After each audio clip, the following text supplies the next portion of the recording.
আপনার বাড়ি মুন্সিগঞ্জ। নাম জিজ্ঞেস করেন? আমার নাম বিচারপতি শামসুদ্দিন মানিক। মানিক কে? কয়েকদিন আগে করতো চ্যানেল আইছি। মানিক কে? কে? হ্যাঁ হ্যাঁ, আমার নাম হলো বিচারপতি মানিক বাড়ি মুন্সিগঞ্জ। আপনার পিতার নাম? পিতার নাম মরহুম আব্দুল হাকিম চৌধুরী। আব্দুল হাকিম চৌধুরী। গুড। আপনি এই যে পালাইতেছেন কেন বলেন? ভয় পালাইতেছি কার বইয়ে? আর প্রশাসনের ভয়। পছন্দ করে ওই একটা মেয়ে বলছিলেন যে ইয়ের বাচ্চা দীপ্তি চৌধুরী। এটা আমি খবর পেয়েছি। হ্যাঁ। কিসের আমি তো কতটুকু মিডিয়াতে তো খুব সুন্দর। আচ্ছা আচ্ছা শোনেন শাহিন সাহেব, একটু স্লো। আপনার কাছে এই মুহূর্তে এরা যখন ধরছে আমাদের প্রতিনিধি, কি কি ছিল সাথে? আমার সাথে কি কি ছিল এটা বলেন। আমার সাথে ছিল ব্রিটিশ পাসপোর্ট, হ্যাঁ, বাংলা পাসপোর্ট, বাংলা পাসপোর্ট, টাকা, টাকা, ই কার্ড, ডেবিট কার্ড আর ই কার্ড। এই আমার ভিডিও করতে। আচ্ছা, কালকে যে টাকাগুলো ছিল, আজকে কোনো টাকা ছিল সাথে? আজকে ছিল, আজকে যে কাছে ছিল।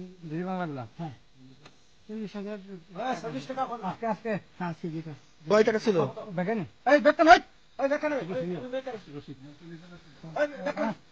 40,000 টাকা ছিল।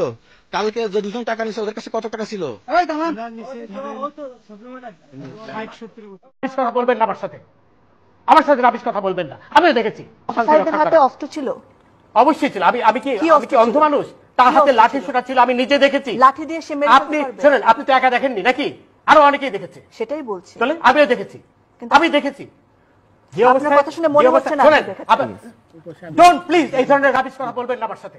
আমরা আমার সাথে রাবিশ কথা বলবেন না, আমিও দেখেছি। আপনি যদি উত্তেজিত হবেন আপনি আমাকে উত্তেজিত করছেন। আপনি তো তাদেরই পক্ষের লোক বলে মনে হচ্ছে। আমি অবশ্যই আপনি তাদের পক্ষে কথা বলেন। শোনেন, এই যে সবুজ মেয়ে মারা গেল ছাত্রলীগের, তাকে কে মারলো? তাকে কে মারলো? সেটা তারপর তদন্ত হবে। না, তদন্ত হবে তো, ওইটা সাইদেরও তো তদন্ত হবে, সবই তো তদন্ত হবে। সাইদকে কে মেরেছে সেটা দেখা যাচ্ছে। হ্যাঁ, আমি তো দেখেছি।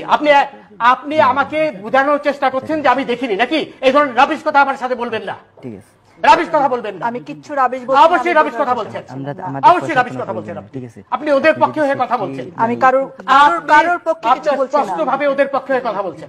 আমি নিরপেক্ষ কথা। আপনি মোটেও নিরপেক্ষ নন। আচ্ছা ঠিক আছে। আচ্ছা, এরপরে আমাকে বলতে দেন আগে।